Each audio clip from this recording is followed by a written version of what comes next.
and the primary. Black leaders are not only concerned about the governor's race in Alabama, but also about the presidential election in 1984. ADC Chairman Joe Reed says putting former Governor Wallace back in office will help take the White House back from the Republicans. Reed says the black leaders discussed their move thoroughly before making a final decision. Every other candidate we endorsed statewide won the election. When the motion was made to support the straight Democratic ticket, the majority ruled. We concluded that it was in the best interest of black Alabamians and best interest of the state and this nation to try to and keep supporting the Democratic Party.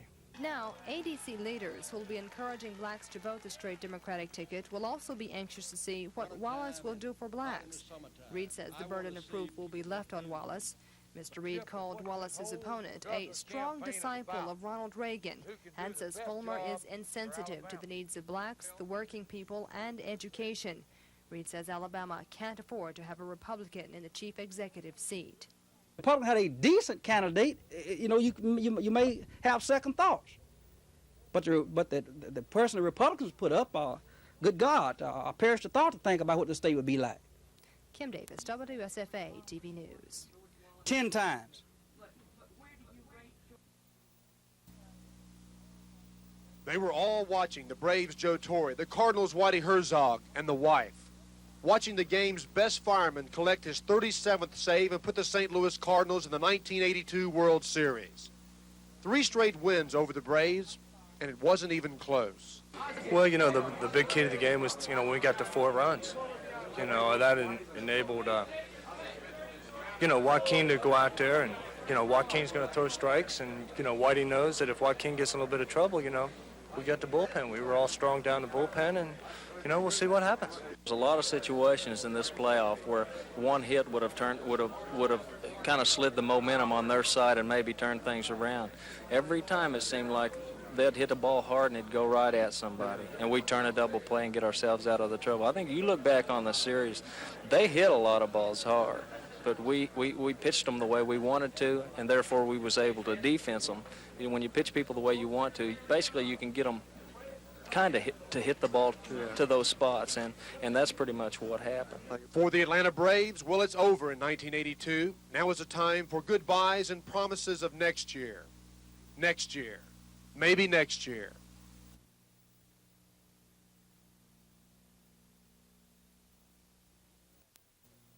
I'll touch on it lightly. This past Friday night, a subject called police headquarters that had information.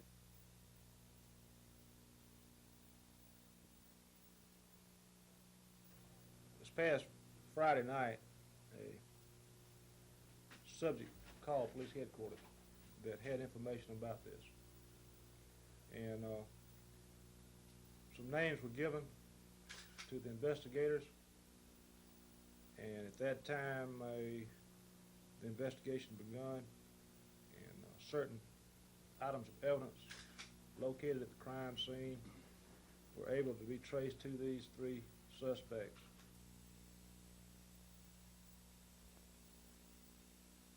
Charges all 3 items of evidence located at the crime scene were able to be traced to. Major E.B. Alford won't elaborate, but says his department has a good case against the 3 murder suspects. 23-year-old Samuel Felder, 22-year-old Gregory Akers, and 25-year-old Thomas Floyd were arrested Friday night after police got an anonymous tip. The detectives didn't have to look very far for Felder. He was already in the Montgomery County Jail on an unrelated rape charge. Major Alford speculates the suspects didn't plan to murder Elbert Jackson. The way the law is now, if you don't have a witness to testify against you, you got a pretty good chance of getting off. So I think the homicide was just a means of escape without being apprehended. The yellow cab Jackson used to drive was found abandoned on Interstate 65 near the Fort Deposit exit on April 28th.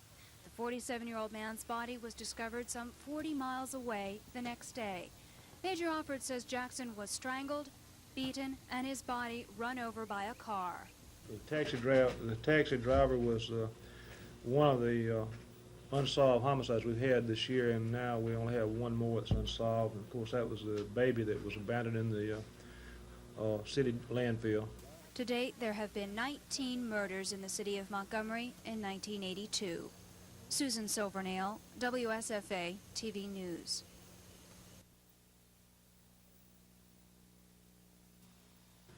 Our intelligence on bookmaking in Montgomery is, our file is, might say, is fat with information, and it's just a matter of getting the time to arrest them. It's not a very hard thing to do. So many people bet. We have so many people that lose that are continually calling us.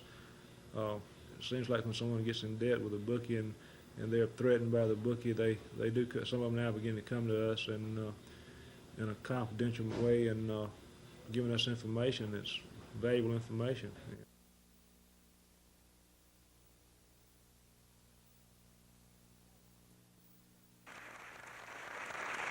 The Wallace campaign took a step today to try and change the image of its support. Wallace attended a news conference called by a group of young business persons interested in countering Republican Emory Falmer's allegations that Wallace represents old supporters and old cronies. So I might say that these are some of the kind of cronies that are going to be associated with me during the next 4 years. And a number of them are going to be, of course, involved directly in state government, and others will be involved indirectly. Wallace indicated he would pick some cabinet members and other political appointees from supporters in the 21 to 40-year-old age group. The Wallace campaign is also trying to change the alleged image of old ideas by soliciting suggestions from more than 200 of the state's top business leaders. Many of them are folks that are not even supporting George Wallace for governor. But then once I am governor of Alabama, I'm going to ask them to organize themselves into a task force to bring forth a formal recommendation on matters involving agriculture, jobs, the economy, hospital cost, education, otherwise. More than 200. The news conference is an effort to directly rebut the Republican allegation, but Mr. Wallace didn't appear to be interested in meeting his Republican opponent in a face-to-face debate. Well, I haven't decided about debating yet. You know, you've seen debates, presidential debates, and what do they amount to, you know, when you think about it. You just look and see which one has longest hair or something of that sort. I mean, For Slim Shaw, WSFA TV News.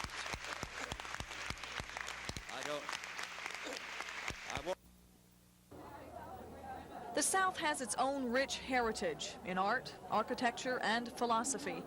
But the publisher of Antiques magazine, Wendell Garrett, says there's a myth about the South. I think that the main thing that I feel is that that the past is more than being static, that there's something very exciting, that new questions are being asked and new answers being found, and I think that this gives a lot more meaning to our present and essentially hope for our future.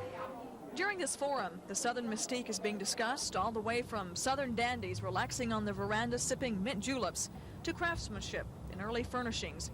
Garrett says one thing most people don't realize about the South is the versatility of its people and its art. Gina Gregory, WSFA TV News.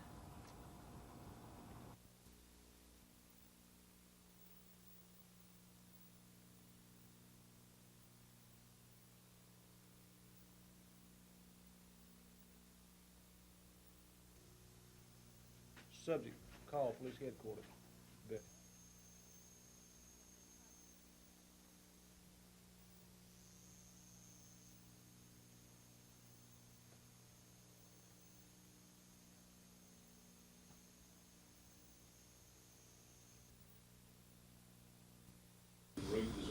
The commission voted to deny the power company rate hike request, but the denial was set up in such a way that it actually allows the commission 30 more days to think about the case.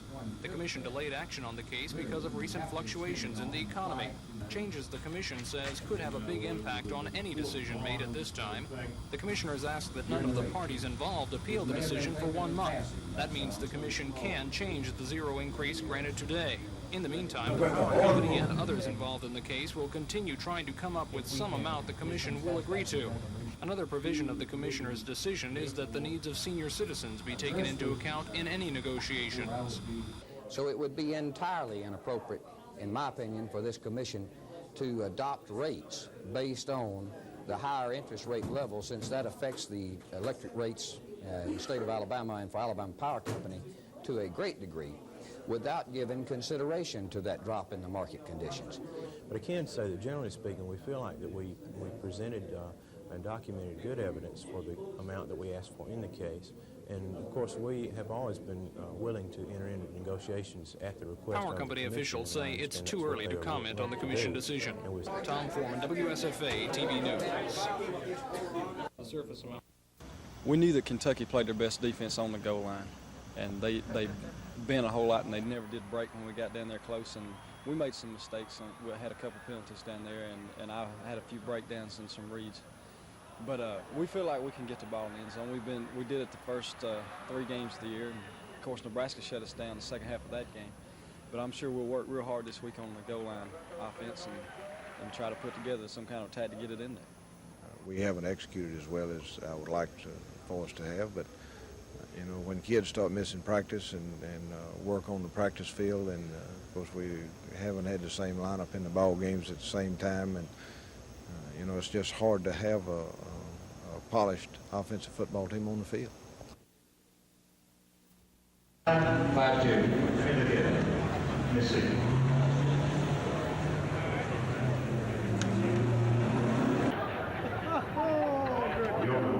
Well, are you going to tell us where your press angler caught that record bass? Well, I tell you, it was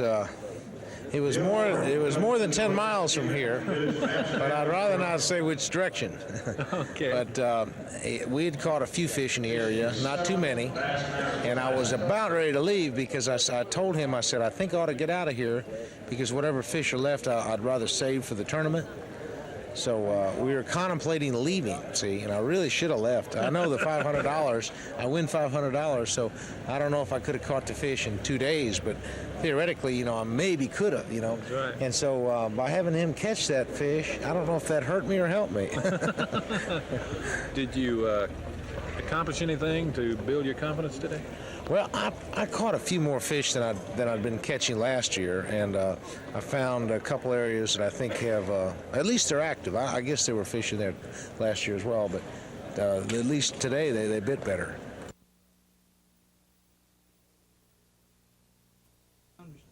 In announcing the 1983 farm lending policy, State Director of the Farmers Home Administration, Dale Ritchie, told reporters that farmers have made little or no profit in the past 6 or 7 years. And he says if anyone deserves to make a profit, it's the farmer. Mr. Ritchie says the Farmers Home Administration has more than adequate revenue to help farmers survive the difficult economic times. What we want to emphasize is that the Farmers Home Administration in Alabama at all levels, it's the county, the district, and at this level at the state, will be making every effort possible to stay with our farmers and to continue to provide them with capital to meet their obligations and to stay in business. Mr. Ritchie says the agency will be happy to continue assistance to delinquent and problem borrowers if they meet 4 basic requirements. If the borrower has acted in good faith by demonstrating sincerity and honesty in meeting his agreements and promises made with the agency. If he is unable to pay accounts as scheduled due to circumstances beyond his control. If he applies production and financial management practices that are acceptable to Farmers Home. And if he's properly maintained real estate security and properly accounted for the sale of mortgage property.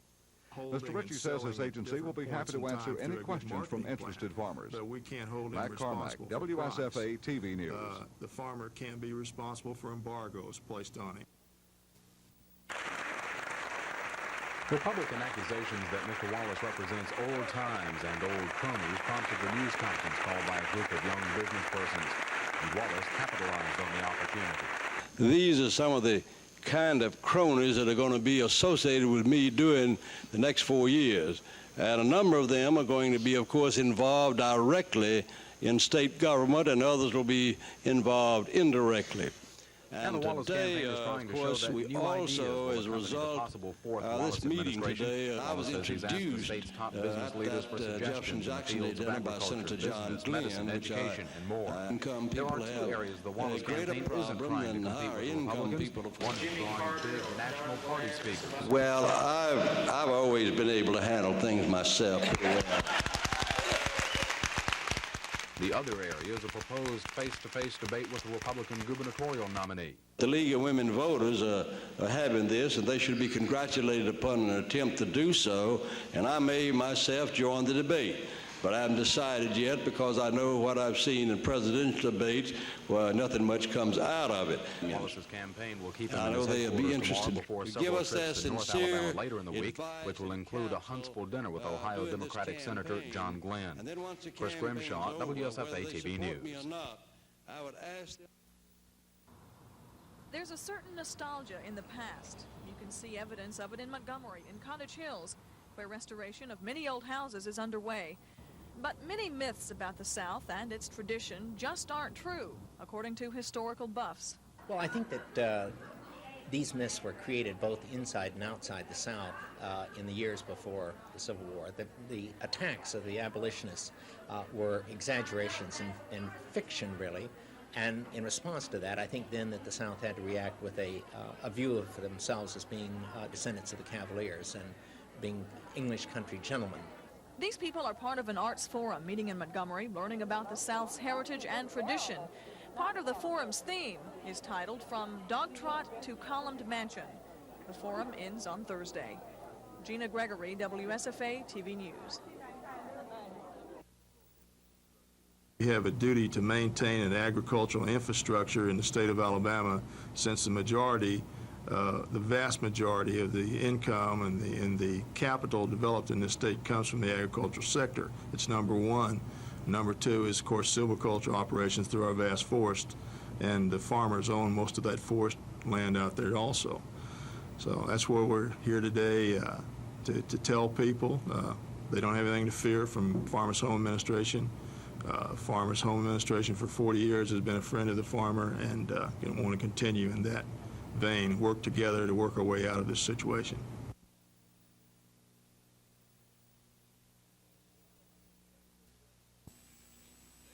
We have a very special guest with us today. He's the mayor of Montgomery and a Republican candidate for governor of the state of Alabama in the upcoming November 2nd general election, and I'm talking about Mayor Emory Fulmer. Good morning, Mr. Fulmer. Good morning. It's great to be with you. Fulmer was the guest on WACT Radio's Action Line, where he told one caller that unlike his opponent, he hasn't already promised lots of state jobs to kinfolk and cronies. In response to a question about a proposed debate, Fulmer replied that the question isn't whether he'll debate Wallace, it's whether Wallace will debate him. Fulmer indicated how he'll influence the legislature when he was asked about motivating state lawmakers. I think working together with them and trying to present a challenge to them that let's do what's right for Alabama. Let's get Alabama going, and that if we can have some influence on the election of the Speaker of the House, which I'm going to have, and working together with the Lieutenant Governor and the formation of the committees in the Senate, I believe that we can present a challenge to them that they will respond to. Fulmer says the reason Alabama has problems with mental health, prisons, and minority hiring is because when Wallace was governor, he didn't pay attention to what he was doing. Dennis Latham, WSFA TV News, with the Fulmer campaign in Tuscaloosa.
Palmer was in the hot seat on WACT Radio's Action Hotline call-in program.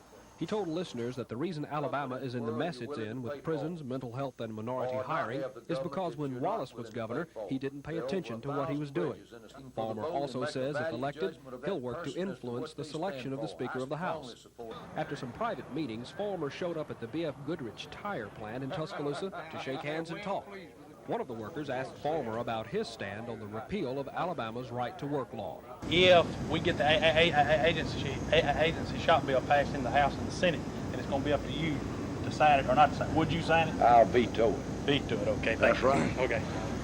Mister, you get a straight answer out of me. That's what we want. That's right. Okay. I tell you what, I never found anything in the middle of the road but a yellow line and a dead possum. Palmer also told the rubber workers he supports each individual's right to bear arms, even handguns.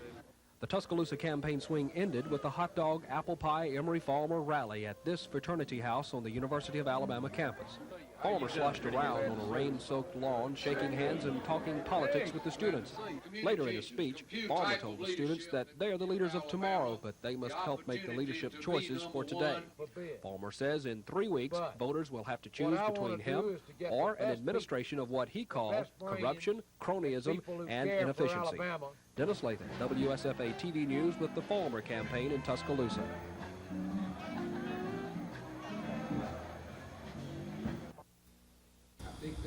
Going into this afternoon's meeting, the Public Service Commission had until Saturday to act on the rate hike request, or it would automatically go into effect. But the Commission managed to buy a little time with their decision.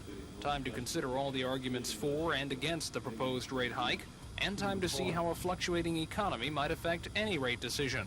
The zero increase order came with a request that no parties involved in the case appeal the decision, at least until the last day of the extended period 1 month from now. That leaves the Commission free to change the zero order if it wants to. It also gives the power company and others involved in the case time to try to negotiate a figure everyone will agree on. The Commission asked that any negotiations include consideration of the special needs of senior citizens. That despite a ruling by a hearing examiner this afternoon barring 2 senior citizens groups from intervening in the case. 1 year ago, the Commission denied a $325 million rate increase request by Alabama Power, a decision still being appealed before the state Supreme Court. Commissioners hope a decision on that case might also come in the next 30 days before they must make a final decision on the latest rate increase request. Reporting from the Public Service Commission, Tom Foreman, WSFA TV News.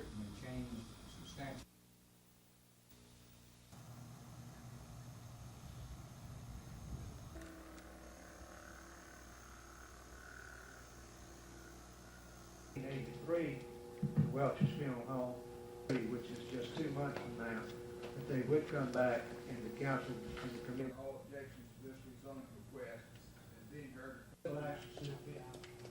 Because also there's an investigation pending, and that he assured the council personally. Well, how about it? Did you catch anything today? Well, I caught a few fish out there today, even though I heard last night on TV on your show that I couldn't catch any out of the Alabama River.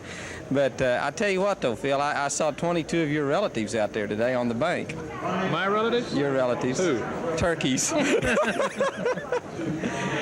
It's going to be a different year, I tell you. Last year, you know, I had that backlash in the toilet paper right off the bat, first day of the tournament. That kind of just messed the whole tournament up. Huh? And but I put a V-spool in there this year, and so I've got that problem taken care of. And as long as I don't blow a power head on a toothbrush or something like that, well, I should be in good shape. I sure should. With the cloudy weather, did you get any topwater strikes? Now tell the truth. You can just, you know, you can. I caught what fish I caught today on a spinnerbait. I threw topwater some, but I didn't really do any good on it. And last year I did all the things that you're supposed to do. I did the things like Stanley Mitchell was doing and Harold Allen was doing, and so that worked real well for one fish over 3 days. So this year I think I'll probably just put a spinnerbait on and just start down the bank, and that's what I did today. And I had one about 4 pounds.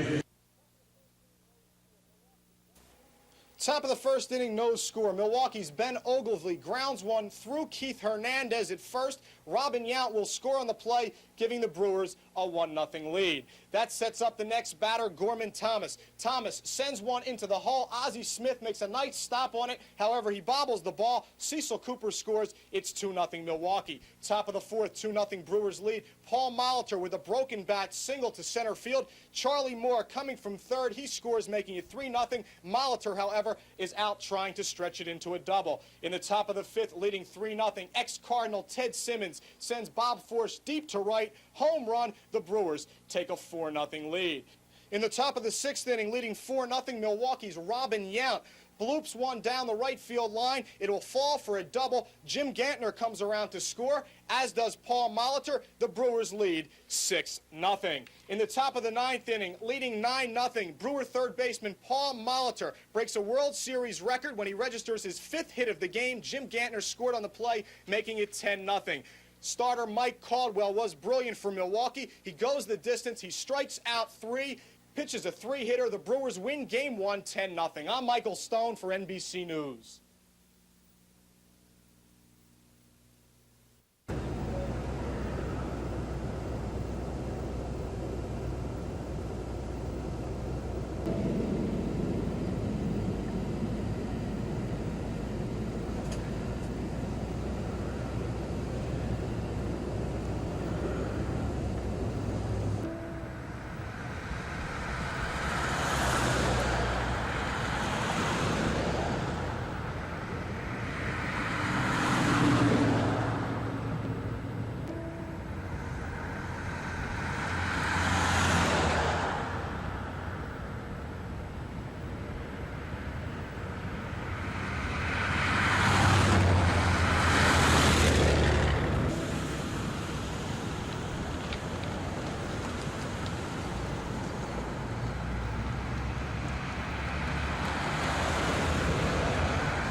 Batchelor had no comment on his plea.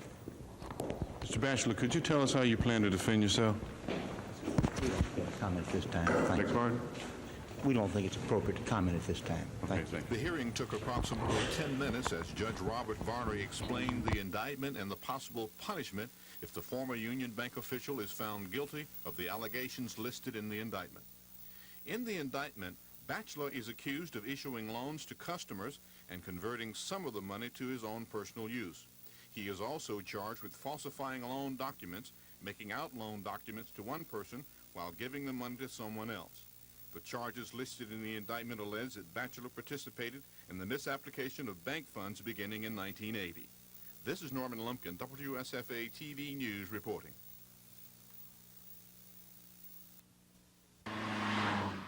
Local dealers for the nation's top car makers say the 1982 sales year, which just ended, was about the same as 81. Things even improved a bit during the past few weeks. Our sales for the total year, I looked the figures up, we were down about 5%, which you have that much fluctuation year to year, up or down, so we don't consider that alarming. The good news is that, for instance, September was up 34% over last September. This is on new vehicle sales. The upturn came none too soon for the dealers. After 2 years of poor sales with 1983 models just hitting the market, most still have 82s on the lot. Yes, our carrier was a little heavy.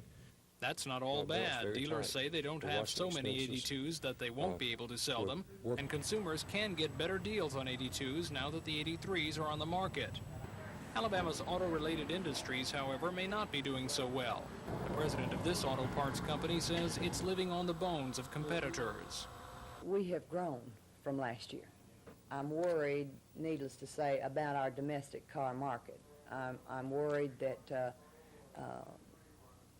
we're going to have more imports coming into this country. Import sales were also down nationwide during the 82 sales year, but not as much as domestics. And locally, an import dealer says business has been climbing steadily for the past few months. All the dealers seem to agree, though, that the new lower interest rates may be the key to making cars sell again. And many dealers think after a few lean years, people are once again eager to buy. Tom Foreman, WSFA TV News. Ethics Commission Executive Director Melvin Cooper says the Justice Department has been studying the decision since it was made last May. Dr. Cooper says he believes the ruling was made within the framework of the state ethics law. He says the commission has always been colorblind and didn't base the ruling along racial criteria.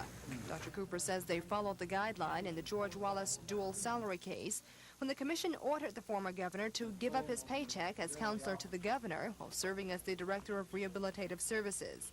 Now, the Justice Department is making sure the opinion won't affect the right of public officials to hold public office. Next month, the commission will hear the case of a newly elected State Board of Education member who's also a principal at a Huntsville high school. Dr. Evelyn Pratt says she believes she should be allowed to hold both positions, but commissioners say it appears that's just against the ethics law. Kim Davis, WSFA TV News at the Ethics Commission. George Wallace Jr. has been actively campaigning for his father, doing so today at the museum dedicated to his mother, one-time Governor Lurleen Wallace. The young Wallace met with a group of residents from the Ingleside Nursing Home, a group of people he says invited him to join them on the tour of the museum. Wallace spread more personality than politics today, recounting stories with the museum's guests. The younger Wallace has been an integral force in developing the campaign for his father's attempt for a fourth term in office, and Wallace feels his father is well on his way to winning the race. That confidence and what he says is a major lead in some election polls is one reason he doesn't expect his father to take part in a planned debate with the Republican nominee, Emery Farmer. Mr. Wallace says his father is by no means afraid of the debate, but he says the debate wouldn't be politically expedient or necessarily beneficial to the campaign. Mr. Wallace says his father is talking about the issues in his campaign anyway, and he says a debate for him would be a situation where his father would have nothing to gain and possibly something to lose. Chris Grimshaw, WSFA TV News. He was the Henry Klingler honestly doesn't think he can win the November election. He says it would take a miracle, but he does hope to make the two major parties a little nervous. Klingler doesn't have a very high opinion of the Democrats or the Republicans. He lumps them together, calling them Demopublicans or Republicrats. It doesn't matter which, he says, because both parties represent big government. If I were a Democrat, I would be embarrassed at the choice of candidate which my party picked.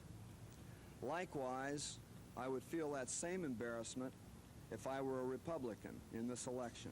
Klingler says if a category labeled none of the above appeared on this election ballot, it would win. The Libertarian says voters feel forced to choose between the lesser of two evils and play a game he calls yeah, but. Wouldn't 4 more years of George Wallace just be a terrible thing? And then somebody else across the table says, yeah, but look at what would happen if we had Emery Farmer. And then somebody else says, yeah, but, and the game goes on. Klingler says the Libertarian Party is the only alternative to what he calls the Wallace-Walmer ticket. Susan Silvernail, WSFA TV News. 15. Some of these train employees say they'll be out of work after Friday. They say their plant bosses called groups together today to explain what's happening. When I went to work this morning, they told me that I was laid off as of Friday being my last day. What was the reason behind it? Yeah, they say they're shutting down the tractor trailer part of it, and they're just going to major buses and railways. You don't know right now who the other people will be that get laid off. No, you don't know that. Like, it's plant-wide, and it's seniority. But Vice President and General Manager David Smith says he can't confirm any layoffs. He says his corporate office, headquartered in Wisconsin, will make some kind of an announcement concerning the company tomorrow morning. Gina Gregory, WSFA TV News. I was informed at 1 or 1:30 today by the White House that they asked my permission, could they use a portion of my letter, so it wasn't a complete surprise. But it was almost a very personal interaction when I heard him read my letter. What was your immediate response to what he had to say about your letter?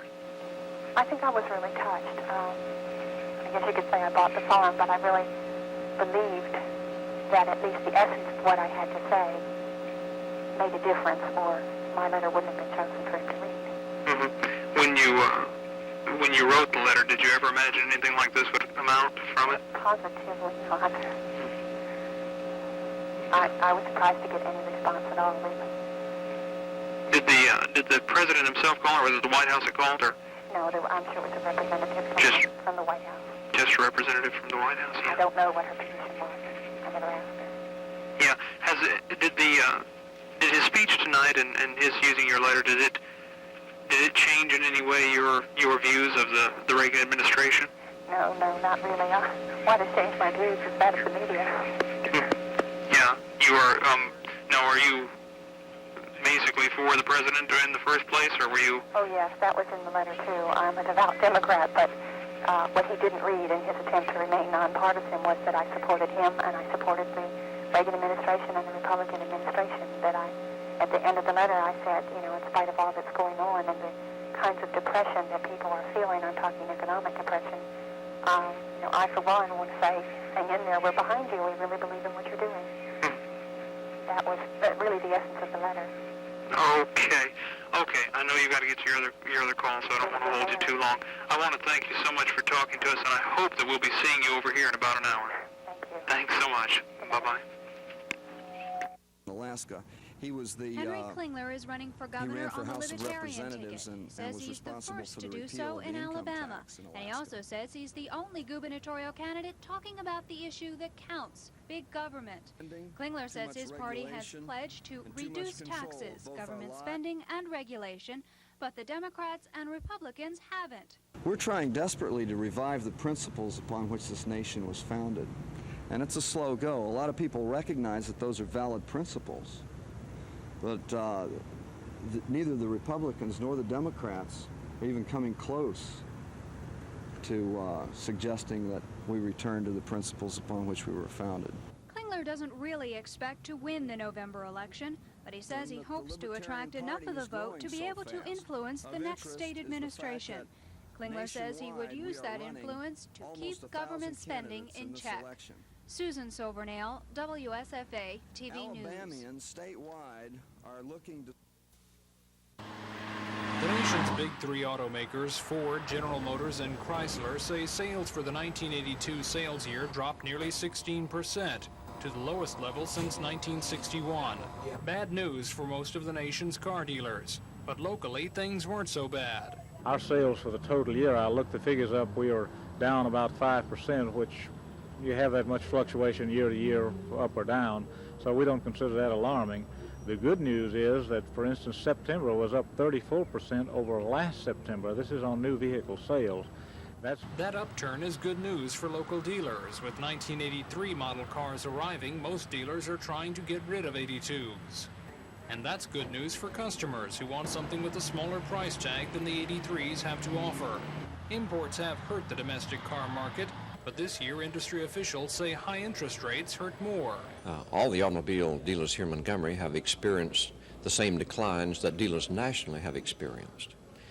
We, however, are looking for a substantial increase in sales volume as interest rates have declined. Now car dealers are hoping after 2 lean years that the crowds are coming back to the showrooms. Tom Foreman, WSFA TV News. Ethics Commission members have been waiting on an opinion from federal officials since the Commission issued its ruling last May.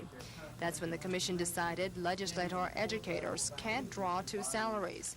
The Commission based its opinion on the George Wallace double salary case when it ordered Mr. Wallace to give up his salary as counselor to the governor while serving as the Director of Rehabilitative Services. Executive Director Melvin Cooper says their decision was made within the framework of the ethics law and wasn't based along racial criteria. Next month, the Commission will hear the case of a newly elected State Board of Education member who believes she can hold that position and serve as principal at a Huntsville high school. Dr. Evelyn Pratt says she believes she should be allowed to hold both jobs, but the Commission says Preliminary indications are that that'll be against the ethics law.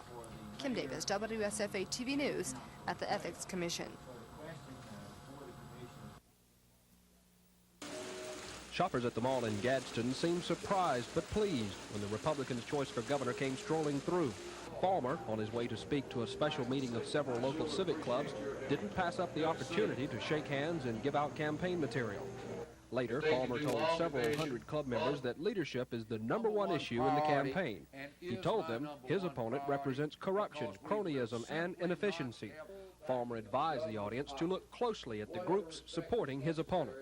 You start off with an unholy alliance, as I call it. That stands AFL-CIO, Labor Council supporting. I see Paul Hubbard with AEA. I see Joe Reed with the Alabama Democratic Conference. That group, working together, wants to control this state. And they will, if you're not careful. Palmer says the people who support Wallace are doing so only because they want to get their heads back in the public trough. He says they don't care about Alabama, they care about themselves. Palmer says he thinks the only jobs Wallace created as governor were state jobs. Palmer plans to visit Birmingham, Russellville, and the Quad Cities area of northwest Alabama later this week. Dennis Latham, WSFA TV News with the Palmer campaign in Gadsden.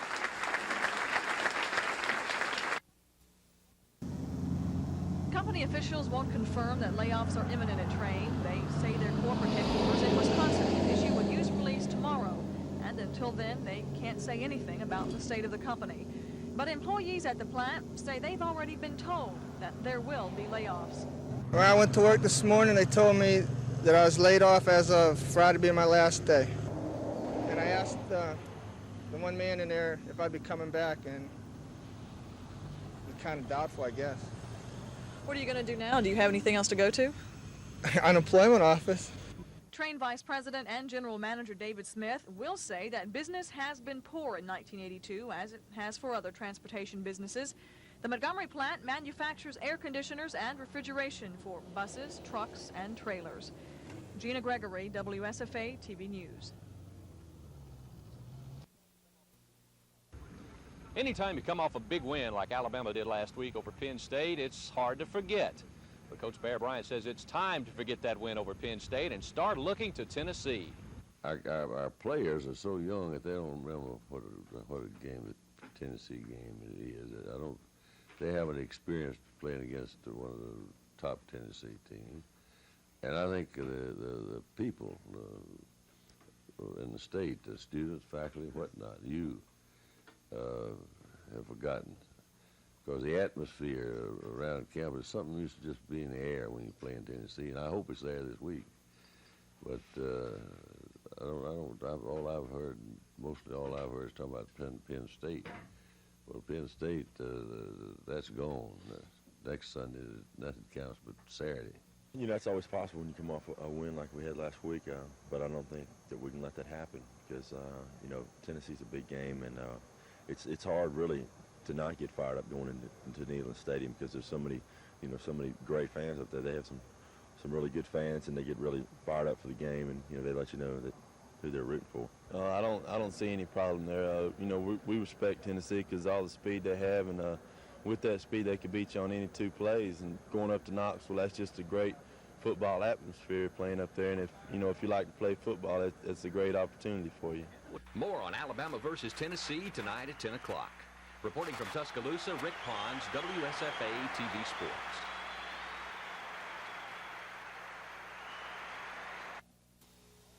Just a quick by his partner, Tony Estes, who won the fish hog yesterday. I think it's a hope in your hope. I'm going to say I won it. So today I went back to my pattern like I did when I was down before. And first place I stopped, I caught about a 2-pound Kentucky. And then I caught 2 small fish. Then I had a fish on, was a real good fish, and I told my partner, I said, we better leave. And I made one more cast and caught one about 6 pounds. If this weather breaks and turns cold, you going to bring out that old jig? Oh, I'll bring it out. I don't know whether I'm going to catch anything on the field. Did you establish anything today? You feel good about this thing? Phil, I can catch a few fish out there, but I don't feel very confident about winning the tournament. I'm going to catch some fish, but I don't know how many. For the 5th time in 6 weeks, Alabama is facing another team that loves to pass. But Tennessee's a little different than Georgia Tech, Ole Miss, Vandy, or Penn State. The Vols feature no less than 3 world-class sprinters at the wideout positions. Needless to say, this speed has caught the Crimson Tide's attention. Well, they got 3 world-class sprinters that play all 3 at one time. They have a big tight end that's an excellent football player. When they put him in, they have to take a man out that holds the world. They take the man out that holds the world record in the 60-yard dash. So I would say that's pretty speedy. Well, it's the same old story. If we can rush the quarterback and get in his face and make him throw it high or sack him, then the speed of the wide receivers isn't that much of a factor. But if he has all the time he needs, it will be a long afternoon. We're going to have to put the pressure on Cockroach, so he won't have the time to get the passes off to those receivers. On the defensive side, what kind of problems will Tennessee pose? They have really, good speed, quick, good pursuit. They'll pretty much they'll switch some defenses on us, so we have to be, alert and really prepared, so that we recognize the defenses in time. We go out there and do what we're able to do and be consistent. And we can have an excellent chance of doing a lot of things on Saturday. The Vols are coming off a big tie last week at LSU, but they're still looking for that elusive first SEC win. A sellout crowd of close to 92,000 will be looking for that Saturday in Knoxville as Alabama and Tennessee meet for the 65th time. Reporting from Tuscaloosa, Rick Pons, WSFA TV Sports. Many years. We have said no to so many things. We're afraid and confused. We've worked hard. We conserved, we planned, we were frugal, careful. We feel so out of control. We don't want a handout. We just want to help make the system well again. We must. My husband. This is my press agent. You have a 3-year-old? And it's a shame. People got the impression that, that we were destitute, and I didn't mean to represent that at all. We certainly are not. It's a struggle. It's like everybody else. You give up a whole lot so that you can pay the bills and that sort of thing. This isn't our house. We rent this home, and it's a lovely home, and yes, I do wish it were ours. And that's the kind of dream that I talked about. I'm not sure that that's a dream for young couples anymore. We've postponed what I consider vital decisions like whether or not to have a second child because of the economy. That definitely affects your family.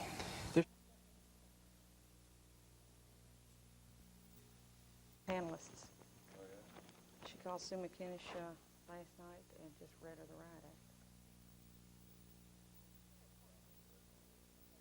Well, of course, we're disappointed because the League's purpose in sponsoring the debate was to get both candidates in a situation that they could not control and to actually address issues beyond the images that have been made in their slick campaign commercials. We feel like the voters are the real losers. Why is that? Well, the League has lost nothing, Bob. Our nonpartisanship, our prestige, and our respect is intact. But our main purpose is to serve the voters. And we don't feel like, unless the voters hear an open and honest discussion of both sides of the issues in the campaign, that they are going to be able to make an intelligent choice at the polls on the 2nd. So far, we have not had a forum where both candidates appeared.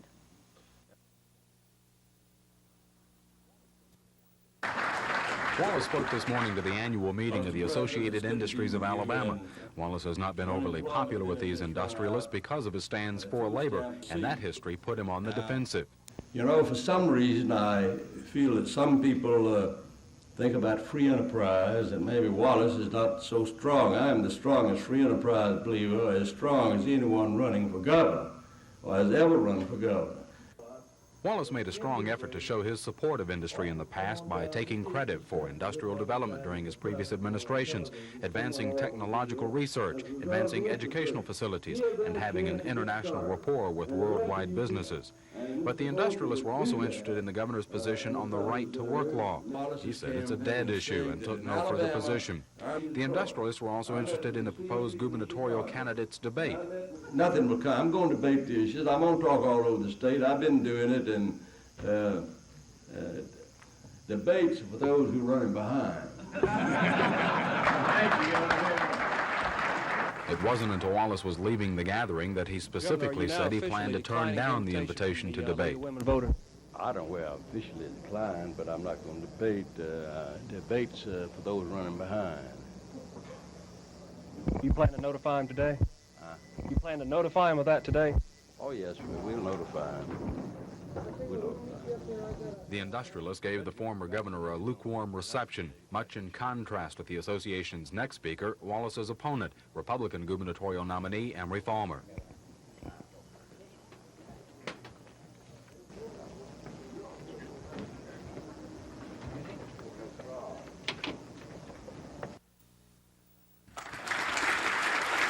Farmer spoke to the luncheon meeting of the industrialists where he refuted Wallace's claim that debates are for those behind.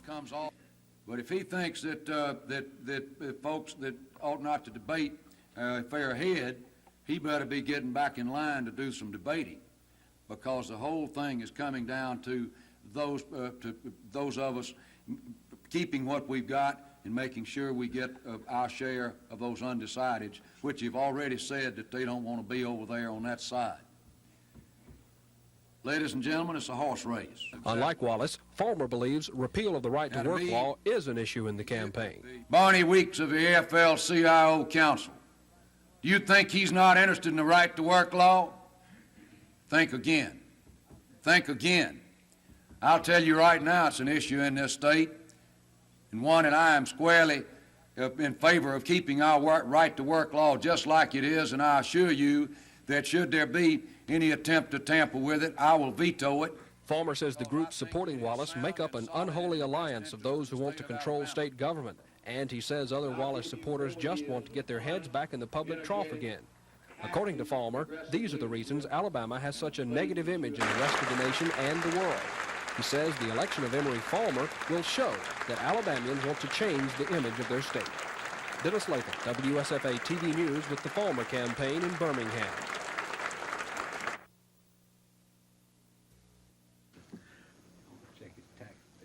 Ladies and gentlemen, we appreciate you all coming and joining us today. Of course, I'm real pleased. I've known the other gentleman that's running this race for quite a number of years. I've supported him. No, I don't think I feel that this election is so important to the future of Alabama that it transcends any party affiliation or loyalty. I am a Democrat supporting Emory Farmer, as are many Democrats. Governor Brewer has further assured Mayor Farmer that a letter from a wife and mother named Judith who lives in Selma, Alabama. Dear Mr. President, she writes. When Judith wrote that letter to the president 6 weeks ago here at her house on Montague Street, she didn't expect to receive all the attention she has during the past 18 hours. Network crews have been camped out on her lawn, and she's received calls from all over the nation. And then this afternoon, she received another call about all that attention from the president. He began with an apology that I had been faced with this kind of media exposure. He said perhaps I should have left out Judith and Selma and we all would have avoided this. He was very concerned with the kind of interpretations that were being made, that there was some attempt at misrepresentation. Mrs. McMurtry, her husband and 2-year-old daughter live in this rental house on the west side of the city. She believes her problems are much like those of any middle-class family, living from paycheck to paycheck, trying to make ends meet. Mrs. McMurtry feels her letter has been blown up out of proportion and used by the news media. I never in the letter did I allude to the fact that we were poverty-stricken, that we were doing without food, without clothing, that sort of thing. Those weren't the kinds of things that I talked about. Mrs. McMurtry, who holds a master's degree, wrote the letter at 3:45 in the morning. after looking for work in the Selma area for 17 months without any luck. She said she feels the American dream of owning a house and raising a family is slipping away. You know, we did what their parents say, go to college, get a good education. That's your key in this world. That's a piece of pie that will be yours. And yet there seem to be fewer and thinner pieces of pie left. Mrs. McMurtry says she wanted the president to know what people are going through and to let him know she believes he's on the right track to restoring the economy. She says she was flattered and shocked that the president chose her letter to read. For now, she says she and her family will stay in Selma, and she hopes the attention will soon die down so they can resume a normal life. Don Phelps, WSFA TV News in Selma. Just keep picking up pieces. Thank you. Thank you. Be glad to meet him in the House chamber, set it up for him, and let him see for himself. We met with him at 1:30 Monday afternoon. Mr. Azar was up. Bessie Ford is fuming because of the panelists. We feel like the voters are the real losers. Why is that? Well, the League has lost nothing, Bob. Our nonpartisanship, our prestige, and our respect is intact. But our main purpose is to serve the voters. And we don't feel like, unless the voters hear an open and honest discussion of both sides of the issues in the campaign, that they're going to be able to make an intelligent choice at the polls on the 2nd. So far, we have not had a forum where both candidates appeared.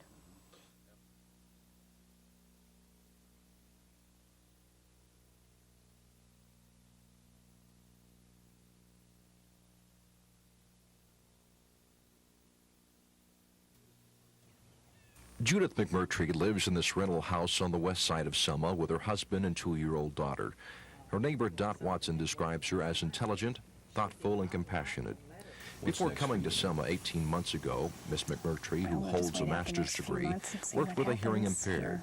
Since moving to Selma, she's been unable to find work in her field. But that was only part of the reason she wrote President Reagan. You know, what I really said was, are you people listening? Are you people who sit in the seats of Washington and are so far away from some place like Selma, Alabama? Do you really know what the people out here are going through? You know, everyday people, not just our family, but the families that we see and that we work with and that we know, that all of the families are hurting, and that, you know, people tend to forget that. I think they lose sight of that.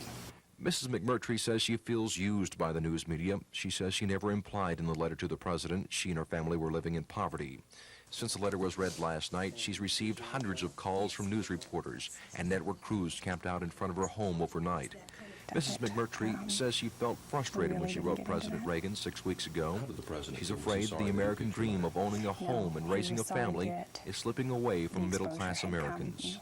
Mrs. McMurtry says she's not sorry she wrote the letter and would do it again, but she might have to think about having it read on national TV and radio.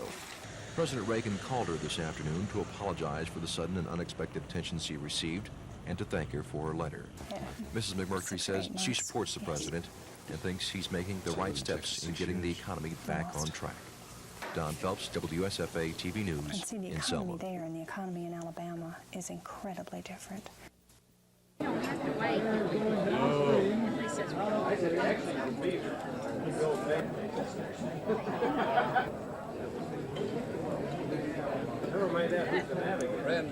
What we should be doing is giving encouragement and upgrading our relationship with the people, with Taiwan.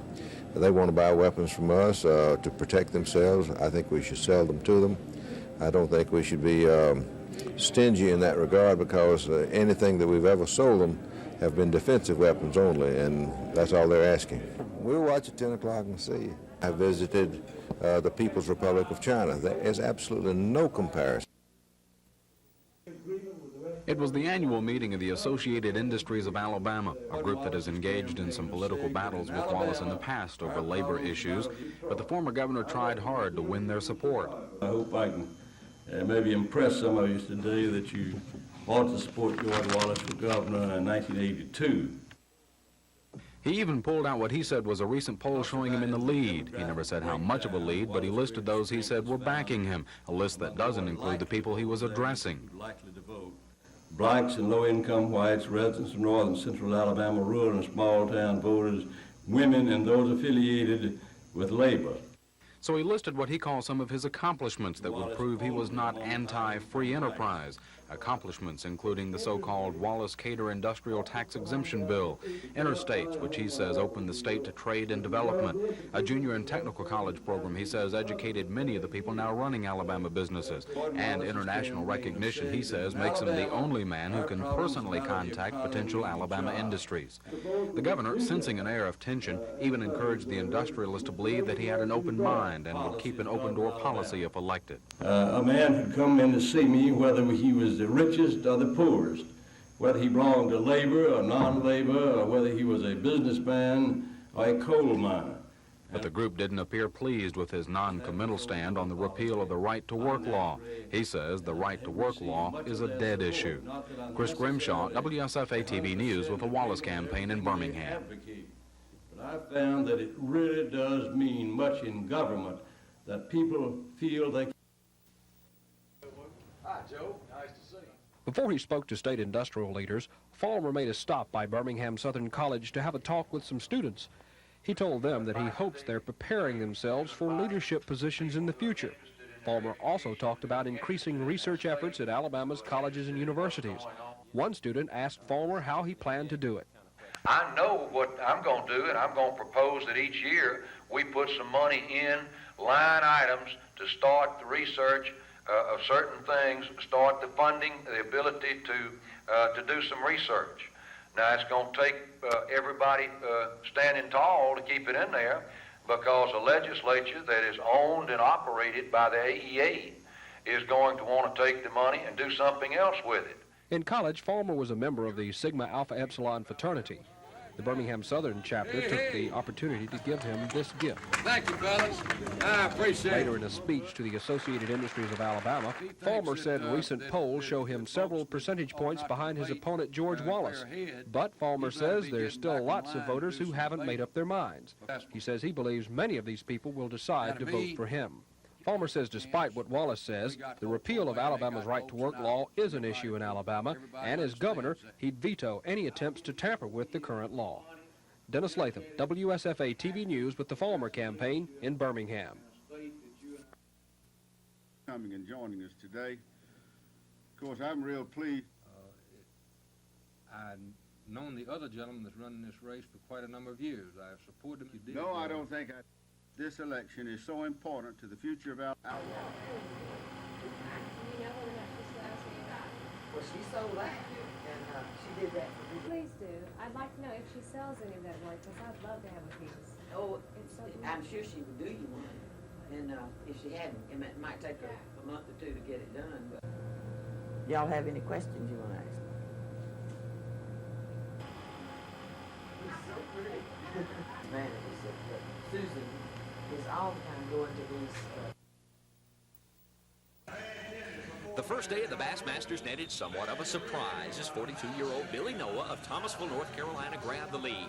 He pulled in 6 fish, just 1 under the limit, and a total of 12 pounds, 2